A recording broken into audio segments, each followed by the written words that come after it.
Picture this. It's the night before your biology paper on octopi is due, and you just have no idea how to start. How can you grab your reader's attention? That's where hooks come in. If you opened a book and read, "There was a boy who lived with his family in a house in London. He did not like them very much, and they were usually mean to him." Would this beginning grab your attention? Would it give you any idea what the story is about? Let's take a look at how this book actually begins. Mr. and Mrs. Dursley of number 4 Privet Drive were proud to say that they were perfectly normal. Thank you very much. They were the last people you'd expect to be involved in anything strange or mysterious, because they just didn't hold with such nonsense. As you can see, this is a far more interesting beginning. It introduces some characters by name and gives you an idea of what their personalities are like by using the humorous tone indicated in the phrase, "Thank you very much," and "just didn't hold with such nonsense." This is known as a hook.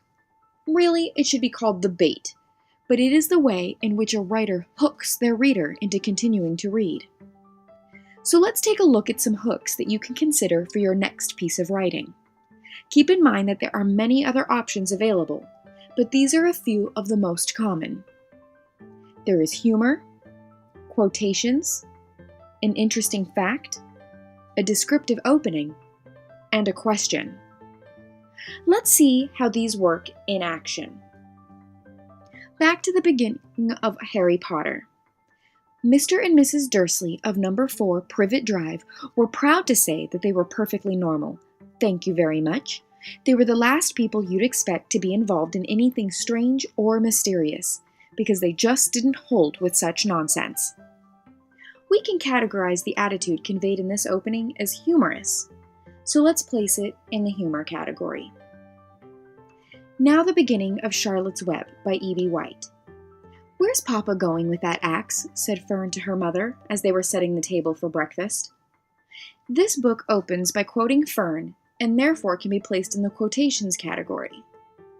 However, we should also notice that Fern is asking a question, as the first line, "Where's Papa going with that axe?"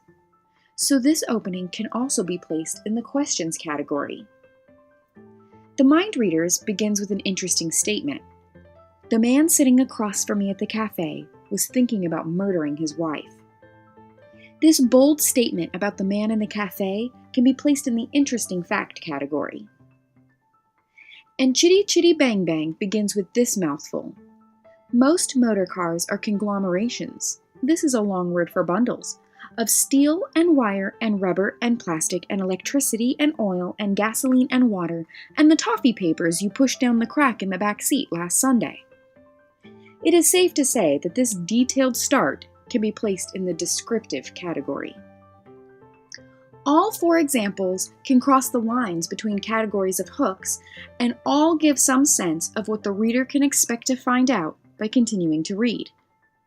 A reader will find out where Papa is going with the axe, and why this is important.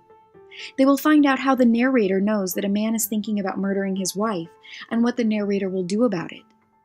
They will find out why the opening line describes most motor cars and not all, which motor cars might be different, and the reader can infer that something not normal is going to happen because of the prudish insistence to the contrary in Harry Potter. Now let's return to your biology paper on octopi. It is important to keep in mind your purpose and audience when deciding on the best hook for your writing. Perhaps this is a research project and you want an expert to give a sense of credibility from the beginning. Then you can open with a quote. "Cy Montgomery, a naturalist and author, once said, 'We split from our common ancestor with the octopus 500 million years ago, and yet you can make friends with an octopus.'" Most people may not realize all of the things humans have in common with the octopus, as Cy Montgomery points out, but a lot can be learned from studying this relationship. If you like to get your reader interested in the information being presented from the very start, you may consider using an interesting fact. 3/5 of an octopus' neurons are in its tentacles, allowing each arm to have a mind of its own. This is not the only interesting fact about the octopus. Remember that this fact must be interesting, not something generic like octopi have 8 tentacles.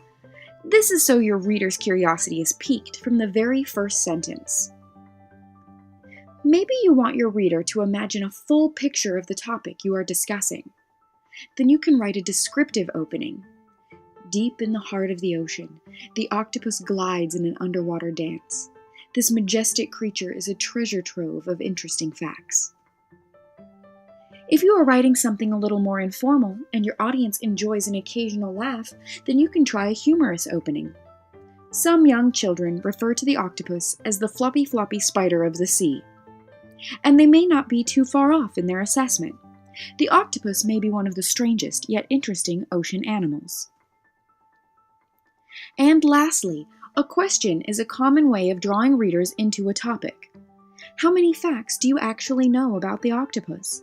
If you are like most people, you probably only know a few, but the octopus is a fascinating creature with many astounding features and abilities.